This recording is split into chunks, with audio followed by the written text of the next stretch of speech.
로마서 4장 25절입니다. 신약성경 로마서 4장 25절입니다. 신약성경 245쪽 정도 되겠습니다. 로마서 4장 25절. 우리 찾으신 중에 귀한 예물 들으셨습니다. 우리 삶 속에 걸음걸음 인도하시고 우리의 모든 가정의 모든 식구가 주님께서 받으시는 삶 살기를 원합니다. 여호와 그 이름 안에서 풍성함을 누리는 삶을 살게 하실 것에 감사를 드립니다. 범사에 감사합니다. 주님 감사하고 감사합니다. 우리 귀한 예물 들으셨는데 하나님이 기름 부어 주실 줄 믿습니다. 아멘. 아멘. 우리 4장 25절 찾으셨습니까? 우리 한 절 함께 한번 합독하겠습니다. 예수는 우리가 범죄한 것 때문에 내줌이 되고 또한 우리를 의롭다 하시기 위하여 살아나셨느니라. 아멘. 우리 한 번 더 읽겠습니다. 예수는 우리가 범죄한 것 때문에 내줌이 되고 또한 우리를 의롭다 하시기 위하여 살아나셨느니라. 아멘. 아멘. 특세 셋째 날입니다. 잘 오셨습니다. 우리 서로 격려하며 박수하겠습니다.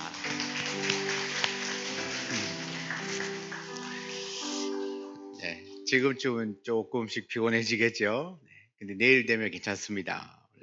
3일을 견디시면 4일째부터는 정신이 맑아지거든요. 오늘까지 오신 건 이제 여러분의 한계를 한 단계 이제 극복하신 겁니다. 오늘 3일 하나님께서 오늘 새벽에도 말씀과 기도 가운데 또 여러분의 믿음을 점검하고 다시 세워나가는 귀한 시간이 되시기를 주의 이름으로 축복합니다. 오늘은 세 번째 시간입니다. 믿음의 내용, 십자가와 부활만이 우리 기독교의 믿음의 핵심이다 라는 제목으로 말씀을 함께 나누겠습니다. 여러분, 오랫동안 우리나라에 사람들의 정신과 삶과 문화에 아주 큰 영향을 미친 종교는 불교입니다. 이 불교라는 말 자체 안에 그러니까 석가모니죠. 그 부처의 가르친 교법, 부처가 가르친 말씀, 그 다음에 부처가 되기 위한 방법들, 이런 의미가 담겨 있는 단어가 이제 불교입니다. 여러분, 이 불교는 실제로 각자의 깨달음을 통하여서 고통과 번뇌를 통하여 해탈하는 거죠. 고통과 번뇌로부터 해탈하는 방법. 그래서 완전한 행복을 추구하는 종교가 불교입니다. 여러분, 불교는 종교라고 하는 이름이 여기에서 처음으로 만들어냈고요. 부처가 되기 위해서 이 석가모니의 가르침을 따르고 또 해탈하기 위하여서 여러 가지 일들을 하지만 실제로 자신을 신으로 내세운 적이 한 번도 없습니다. 그래서 엄밀하게 말하면 불교는 숭배의 대상이 없는 겁니다. 그래서 많은 어떤 종교학자들은 불교는 철학이지 종교가 아니다라고 말하시는 분도 있긴 합니다. 그러니까 어떤 의미에서 보면 불교는 믿음의 대상이 없다라는 겁니다. 없어요. 그러나 기독교는 불교와는 완전히 다릅니다. 왜냐하면 기독교는 믿음의 대상이 너무나 분명히 있고 또 그 믿음의 내용도 너무 분명하기 때문에 그렇습니다. 여러분, 믿음의 대상은 우리 어제 새벽에 나누었듯이 여호와 하나님입니다. 근데 이 하나님이란 존재 자체도 어떤 막연한 존재가 아니라 성경에 자신을 너무나 뚜렷하게 계시해 주셨기 때문에 자신이 드러내신 분명하게 자기를 밝혀주신 바로 그 여호와 하나님을 우리가 믿고 있고요. 그 대상이 분명하기 때문에 내가 무엇을 믿어야 할지 그 믿음의 내용 또한 너무나 분명합니다. 믿음의 대상인 그 하나님이 구원자로 보내신 예수님과 또 예수님께서 우리를 위하여 해주신 일, 그것이 어쩌면 가장 핵심적인 내용이다라고 볼 수 있습니다. 그렇기 때문에 우리가 믿는 믿음의 내용, 내가 무엇을 믿어야 될 것인가의 첫 번째는 당연히 예수 그리스도입니다. 예수님이라고 하는 그 존재 자체를 믿는 겁니다. 요한복음 3장 16절에 보면 하나님이 세상을 이처럼 사랑하사 독생자를 주셨다. 하나님이 세상을 사랑하셔서 독생자를 주셨습니다. 이 독생자를 믿는 자마다 멸망하지 않고 영생을 얻게 하려 하십니다. 하나님이 세상을 사랑하셔서 독생자를 주신 분명한 이유가 있습니다. 그를 믿는 자마다 멸망하지 않고 영생을 얻게 하기 위해서. 그러면 이 독생자는 어떤 분인가?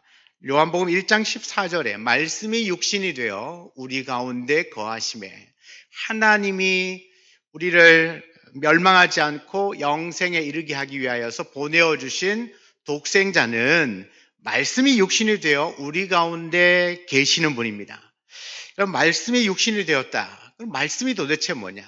요한복음 1장 1절에 보면 태초에 말씀이 계시니라. 이 말씀이 하나님과 함께 계셨으니 이 말씀은 곧 하나님이시라.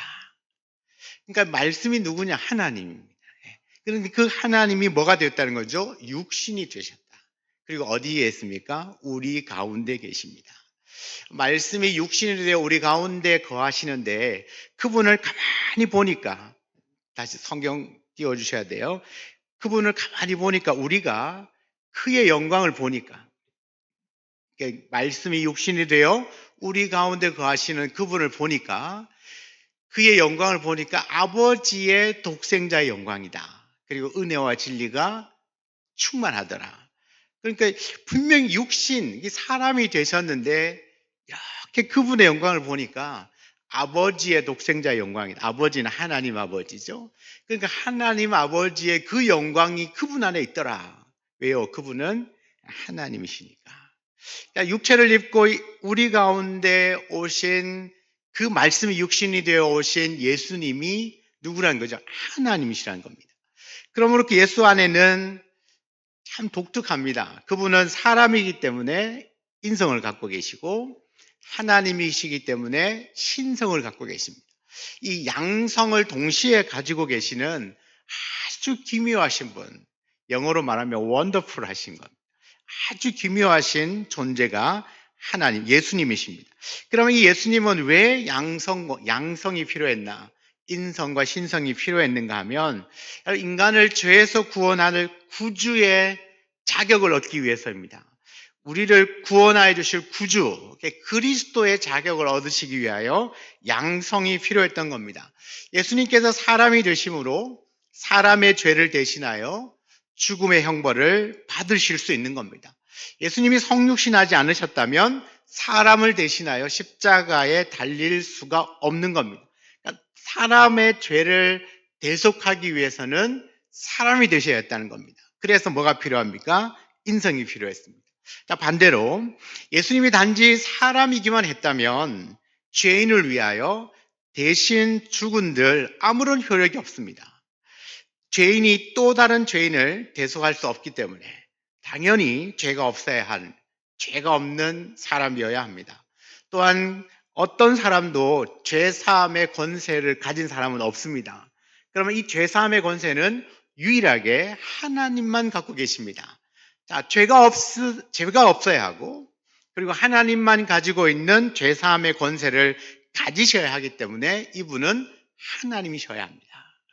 그러니까 그 사람을 구원하기 위하여 사람이 되시고, 그렇지만 사람의 죄를 대속하기 위하여서는 죄가 없으셔야 하는데 죄가 없으시고 죄를 사하실 수 있는 하나님으로 오셔야 한다. 그래서 그 양성, 인성과 신성을 동시에 가지신 분, 그분이 예수 그리스도이시고, 우리가 믿는 믿음의 내용, 무엇을 믿어야 할 것인가 라고 말했을 때 첫 번째로 우리가 떠올리셔야 하는 것은 예수 그리스도입니다. 우리의 구주가 되시는, 나의 죄를 사해 주시고 또 구원하여 주실 수 있는 예수 그리스도를 믿는 것입니다. 예수님이 이런 말씀도 하시고 저런 말씀도 하시고 가르침들이 굉장히 많지만 그것이 중요하지 않다는 이야기가 아니라, 그런 내용보다가 내가 믿는, 무엇을 믿습니까? 라고 말했을 땐 저는 예수 그리스도를 믿습니다 라고 해야 합니다. 그럼 그 예수는 어떤 분이신가? 그분은 나의 죄를 대신 대속하시기 위하여 사람이 되셨고, 나의 죄를 사해 주시기 위하여서 하나님이신 바로 그 예수님을 우리가 믿는 것입니다. 그래서 그 예수 안에서 우리가 온전한 구원이 있고, 하나님의 사랑이 그 안에 있는 줄 믿습니다. 두 번째로 내가 믿어야 할 믿음의 대상은 예수님께서 하신 일이에요. 그 다음이 이제 예수님께서 하신 일. 오늘 로마서 4장 25절을 읽었습니다. 굉장히 중요한 말씀입니다. 한 구절 안에 보십시오. 예수는 우리가 범한 것 때문에 내줌이 되었다. 십자가입니다. 우리가 범죄한 것 때문에 이 죄를 대신 죄값을 갚아주시기 위하여서 내주셨다. 자기를 내어주셨습니다. 십자가의 죽으심입니다. 끝난 게 아니에요. 또한 우리를 의롭다 하시기 위하여 살아나셨느니라. 부활입니다. 여러분, 예수님이 십자가의 죽으심으로 우리의 죄를 대속하셨고 그분이 살아나심으로 우리를 의롭다 칭하여 주심으로 말미암아 우리는 구원받은 하나님의 백성이 될 수 있었습니다. 그러므로 우리가 믿어야 될 믿음의 아주 중요한 내용, 어쩌면 핵심은 예수님의 십자가와 부활입니다. 우리가 이 믿음 안에서 이 십자가와 부활을 빼면 우리는 어쩌면 이 껍데기를 믿고 있고 껍데기를 따르고 있을지도 모릅니다. 우리는 십자가의 죽으심과 부활을 통하여서 나에게 완전한 구원을 허락해 주신 바로 그 예수님을 믿는 것입니다. 예수님이 내 죄를 대신 담당하려 십자가에 죽으셨지만 부활이 없다면 여전히 죄는 그대로 남아 있습니다. 부활하셨기 때문에 그분이 하나님의 아들이신 하나님으로 인정이 되고 그의 가르침은 그 다음에 진리가 되는 겁니다. 십자가의 죽으심과 부활이 있기 때문에 예수님이 하신 모든 말씀이 진리가 되는 겁니다. 그러니까 이 십자가와 부활을 빼면 그냥 예수님의 말씀은 그냥 석가모니의 가르침, 그것과 다를 바가 별로 없어요. 그러나 죽으심과 부활하심으로 말미암아 이 말씀이 진리가 되고 이 말씀이 생명이 되는 겁니다. 한 사람을 구원할 수 있는 구원의 말씀이 되는 것이고, 더 나아가서는 예수님께서 부활의 첫 열매가 되셨기 때문에 우리의 부활도 기정사실이 될 수 있는 겁니다. 고린도전서 15장 20절에 보면 그러나 이제 그리스도께서 죽은 자 가운데서 다시 살아나사 잠자는 자들의 첫 열매가 되셨도다. 이 부활하심으로 다시 살아나셔서 잠자는 자들, 죽은 자들의 첫 번째 열매가 되셨다. 다시 살아나는 첫 번째가 되셨다라는 겁니다. 그럼 첫 번째가 되셨다는 말은 두 번째도 있고 세 번째도 있다는 이야기입니다. 그래서 21절에 사망이 한 사람으로 말미암아 죽은 자의 부활, 사망이 한 사람으로 말미암았으니 죽은 자의 부활도 한 사람으로 말미암는도다. 아담 안에서 모든 사람이 죽은 것 같이 그리스도 안에서 모든 사람이 새 삶을 얻으리라. 그러나 각각 자기 차례대로 되리니 먼저는 첫 열매인 그리스도요, 다음에는 그가 강림하실 때에 그리스도에게 속한 자요, 그 다음엔 뭐요? 뒤에 나오는데, 여러분, 그러나 첫 번째가 그리스도가 부활의 첫 열매가 되시고 그 다음부터는 뭐죠? 계속해서 이 부활이 일어날 것에 대한 이야기를 합니다. 여러분, 다시 살아났다. 이건 죄와 사망의 권세를 이겼다는 겁니다. 우리의 죽음이 왜 죽습니까? 질병 때문에 죽습니까? 사고 때문입니까? 아니요. 죽음의 원인은 죄 때문이거든요. 그런데 다시 살아난 거예요. 그러면 그 죄로 말미암은 사망마저도 이기셨다는 뜻입니다. 그러니까 이 부활은 예수님이 부활의 첫 열매가 되시고 우리도 부활한다는 것은 결국 우리의 죄와 우리의 사망도 이길 수 있다라는 것을 의미하는 거죠. 그러니까 만약에 십자가 있고 부활이 없으면 그분의 가르침은 그냥 가르침만 남겠죠. 그러나 그 가르침으로는 우리를 구원할 수도 없고 우리에게 생명을 불어넣을 수도 없습니다. 그러나 우리가 믿는 기독교 예수 그리스도는 그분은 십자가에 죽으시고 부활하심으로 말미암아 우리에게 영원한 영생도 주시고 구원도 허락하시고 우리와 죄와 상관없는 자로 살게 하실 뿐만 아니라 결국 우리도 예수님을 따라 부활하는 존재로 부활할 수 있는 사람으로 우리를 바꾸어 놓으셨다라는 겁니다. 만약 기독교에서 이 부활을 삭제해버리면 아무것도 남지 않습니다. 그냥 교훈만 남을 겁니다. 부활이 있기 때문에 이 말씀에 생명이 있습니다. 그럼 우리가 믿는 믿음의 내용, 우리가 무엇을 믿어야 할 것인가? 예수님께서 나를 위하여 십자가에서 자신을 내어주셨고 또 우리를 의롭다 하시기 위하여 다시 살아나신 그 예수를 믿는 것입니다. 우리의 믿음의 중심에는 그 십자가의 죽으심과 부활이 있습니다. 여러분, 예수님의 부활에 대하여서 인도의 수상을 지내었던 자왈랄 네루라고 하는 사람이 이런 말을 남겼습니다. 수천 년 세월이 흐르는 동안 인도 종교들은 사람들에게 땅을 개간하고 집을 짓고 늪지를 메우고 댐을 건설하도록 자극하지 못했다. 그러나 교회는 하고 있다. 그런 점에서 교회는 칭송받아 마땅하다는 것을 인정해야 한다. 교회는 세계 도처에서 인간의 짐을 덜어주려고 노력해왔다. 교회가 인간을 자극하고 이끌었던 힘의 근원은 바로 예수 그리스도의 부활이었다라고 말합니다. 그런데 이 사람이 크리스찬이냐? 크리스찬이 아닙니다. 이 사람은 교회 밖에 있는 사람입니다. 교회 밖에 있는 사람인데도 이 사회를 관찰해 보니까 이 사회를 변혁시키고 변화시키고 사람들을 움직이게 만들고 활력 있게 만들고 생명력 있게 만들어가는 것을 보니까 이건 그들이 믿는 그리스도의 부활이었다는 겁니다. 그래서 이 불신자의 눈에서도 부활이 교회, 바로 예수 그리스도의 그 부활이 사람들을 자극시키고 변화시키고 더 나아가서는 이 세상도 바꾸더라. 그렇게 말한다는 겁니다. 그러니까 세상을 변화시켜 나가는 기독교의 힘을 부활에서 찾았다는 겁니다. 근데 정작 교회가 이 부활에 대하여서 얘기하지 않고 십자가에 대해서 말하지 않는다면 여러분, 이 교회도 어쩌면 이제 인본주의로 흘러가고 있을지도 모릅니다.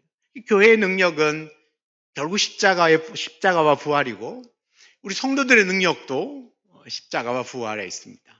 그 십자가와 부활, 그것을 우리가 붙들 때에 윤리, 도덕의 그 범위를 넘어설 수 있는 그런 삶을 살아내는 겁니다.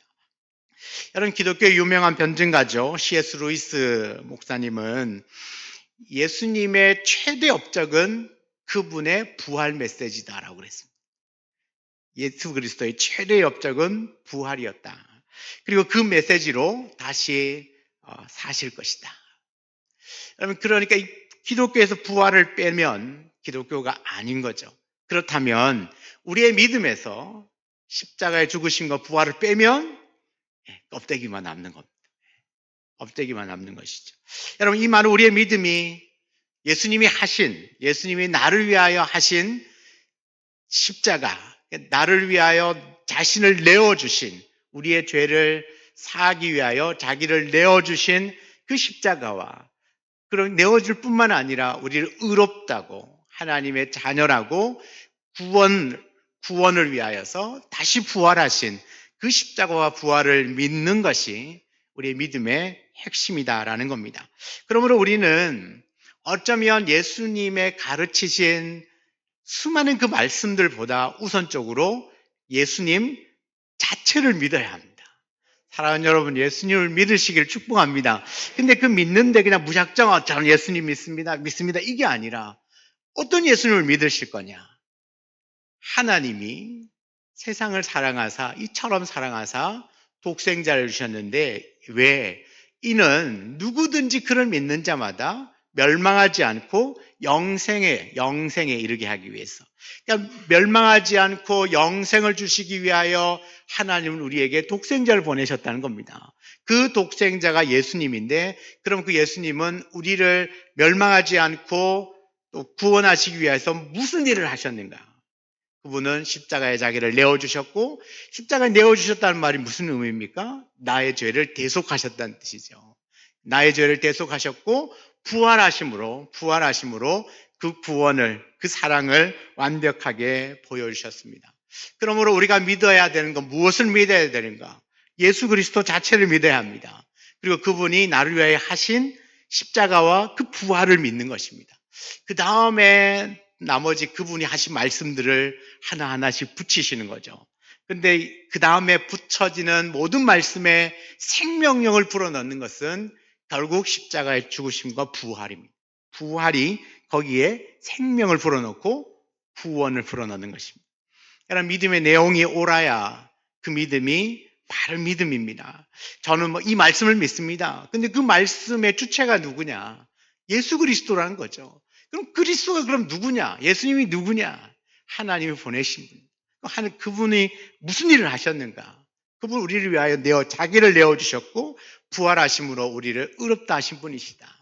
이것이 우리가 그냥 여러분의 믿음 안에 잘 박히고 여러분 누군가가 물어볼 때 자신 있게 그렇게 내가 어떤 걸 믿는지, 누구를 믿고 무엇을 믿는지를 분명하게 말할 수 있다면 어쩌면 그 믿음이 우리가 가져야 될 바른 믿음이고 이 믿음 안에서 나머지를 하나하나씩 더 쌓아 올라가는 것이 우리의 믿음 생활이라고 믿습니다.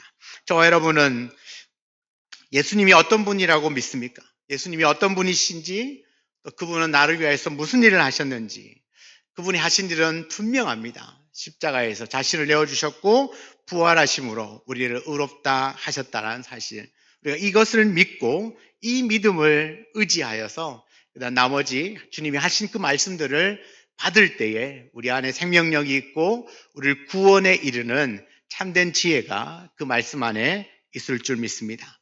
우리가 분명히 이 믿음의 내용을 잊지 않고 이 믿음을 붙들고 살아가는 저와 여러분의 평생의 삶이 되시기를, 믿음의 삶이 되시기를 주의 이름으로 축원합니다. 아멘. 아멘.